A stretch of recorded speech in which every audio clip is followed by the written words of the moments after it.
샬롬, 오늘 새벽 묵상 함께 나누겠습니다. 오늘은 마가복음 6장 45절에서 56절까지의 말씀인데요. 오늘은 그 안에서도 오병이어에 관련된 보리떡 5개와 떡 5개와 물고기 2마리에 관련된 사건을 좀 이야기를 나눠보려고 합니다. 마가복음에 나오는 예수님의 사역을 보게 되면 제자들을 택하시고 그들을 데리고 가르치시며 고치시며 살리시는 사역을 하셨습니다.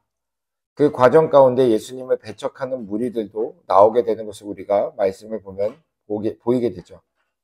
그럼에도 불구하고 예수님은 한 영혼이라도 듣게 하기 위해 제자들을 파송하여 복음을 전하게 하셨습니다.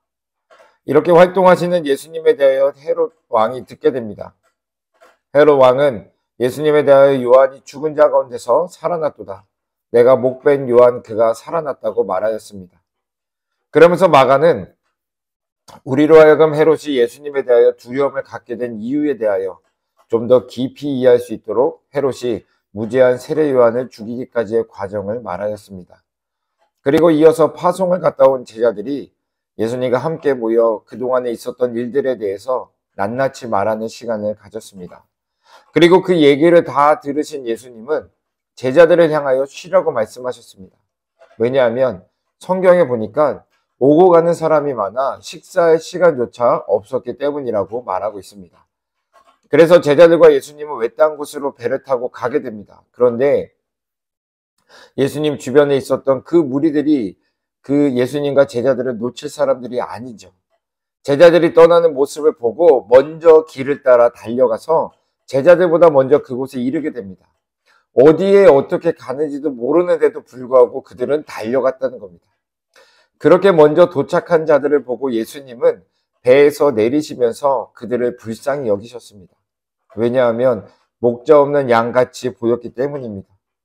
그래서인지 예수님의 마음은 그들에게로 향하였고 그리고 그들에게 많은 것을 가르쳐 주셨습니다.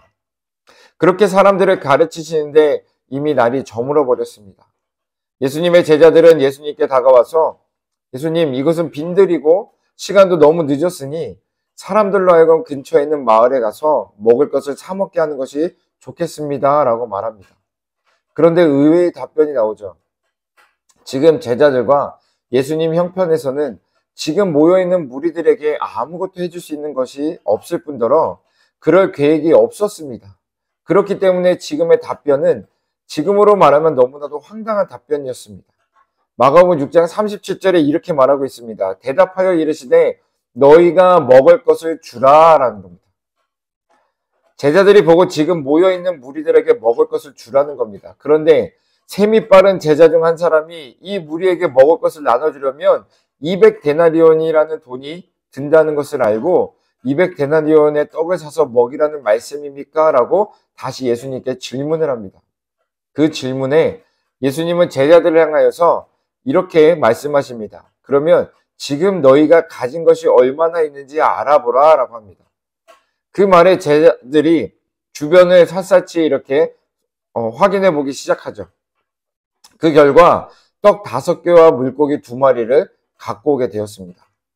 그것을 보신 예수님은 사람들에게 무리를 지어 앉으라 명하시고 그리고 제자들로 하여금 받은 떡 5개와 물고기 2마리를 들고 하늘을 우러러보시며 감사 기도를 드리셨습니다. 그리고 제자들로 하여금 무리들에게 나눠주라고 명하셨습니다. 그리고 놀라운 일이 일어났습니다. 바로 모여있는 무리들이 모두 배불리 먹을 것이었습니다. 그러고도 12강주리에 남은 떡과 물고기를 거둬들였다고 마가는 기록하고 있습니다. 그러면서 지금 모여있는 무리의 수가 남자만 5,000명이 된다고 말합니다. 사랑하는 성도 여러분, 여기서 우리가 주목해 볼 것이 있는데 그것은 예수님만이 무리의 모든 필요를 채워주실 수 있는 분이다라는 겁니다. 여러분 혹시 기억하고 계시나요? 예수님의 첫 사역이었던 가나안 혼인잔치에 가시게 된 예수님과 그의 어머니 마리아. 그런데 잔치집에 포도주가 떨어지게 되었습니다. 어찌 보면 연회를 베푼 쪽에서는 손님들에게 큰 결례를 범하게 되는 것인데 어머니 마리아는 종들을 불러서 그저 예수가 말하는 대로 하라고 말하였습니다. 그리고 종들은 예수님이 말씀하신 대로 행하였습니다. 그 항아리에다가 물을 갖다 부어서 아구까지 채운 것이죠. 그런데 놀라운 일이 일어나게 되죠. 물이 변하여 포도주가 되었고, 그리고 그 연회는 더 기쁨으로 가득 차게 되었고, 그 연회에 참석한 손님들은 더 기쁘게 그 연회를 즐기게 되었습니다. 오늘 본문에서도 빈들에는 예수님의 말씀을 듣느라 먹는 것도 잃어버린 채 그곳에 머물게 된 수많은 사람들이 있었습니다. 그러나 예수님을 제외하고는 그곳에 이 문제를 해결해 줄 수 있는 사람은 한 사람도 없었습니다.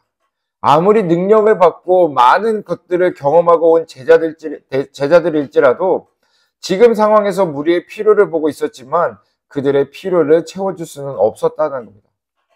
많은 목회자들이 많은 능력을 행할지라도 실질적으로 그 능력을 행할 수 있도록 하나님이 함께 하셨기 때문에 그 능력이 가능한 거지, 사람으로는 그런 능력을 나타낼 수가 없는 겁니다. 그렇듯 빈들에 있었던 일들은 우리들이 살고 있는 곳에서 언제나 재현될 수 있는 상황들이다라는 겁니다. 우리의 주위에 영적으로 또는 육적으로 굶주림으로 인하여 고통당하고 있는 사람들이 참으로 많습니다. 대부분의 사람들은 그들의 굶주림에 대하여 관심조차 두지 않지만 어떤 사람들은 도와주기를 원합니다. 그러나 원한다고 해서 그렇게 할 수 있는 능력이 없기 때문에 포기하게 됩니다. 결국 제자들도 그런 능력을 가지고 예수님이 보내셔서 그 능력을 또 행하고 돌아왔지만 뭐예요? 그들이 지금 당장 그들이 원한다고 해서 할 수 없다라는 겁니다. 결과적으로 관심을 가지고 있는 사람이나 무관심한 자들이나 도움을 필요로 하는 사람에게 도움을 주지 못하는 것은 마찬가지라고 볼 수 있는 겁니다. 그러나 예수님께서 지금의 기적을 통하여 보여주신 가르침을 믿음으로 받는 자들은 이와 같은 문제를 해결해 줄 수 있게 됩니다. 왜냐하면 그들은 도움을 필요한 자에게 도움을 줄 수 있는 분을 알고 있기 때문에 그렇죠.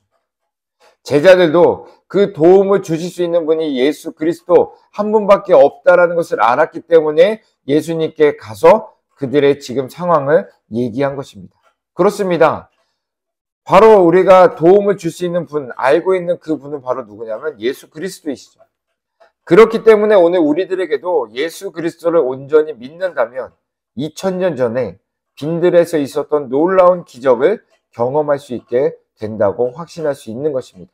그런데 오늘 본문에서 또 주목해 봐야 할 것은 무엇이냐면 예수님께서 우리의 필요를 채워주시기 위하여 우리에게 떡을 요구하셨다라는 겁니다. 이 말은 우리의 필요를 채워주기 위해 우리가 알고 있는 방법이 아닌 예수님이 하고자 하시는 방법이었다라는 것이죠. 그렇습니다. 우리가 이 놀라운 기적을 경험하기 위해서는 내 방법이 아닌 예수님께서 알고 계신 바로 그 방법을 알 때 다른 사람의 필요를 채워줄 수 있게 되며 놀라운 기적, 놀라운 은혜를 경험할 수 있게 되는 것입니다.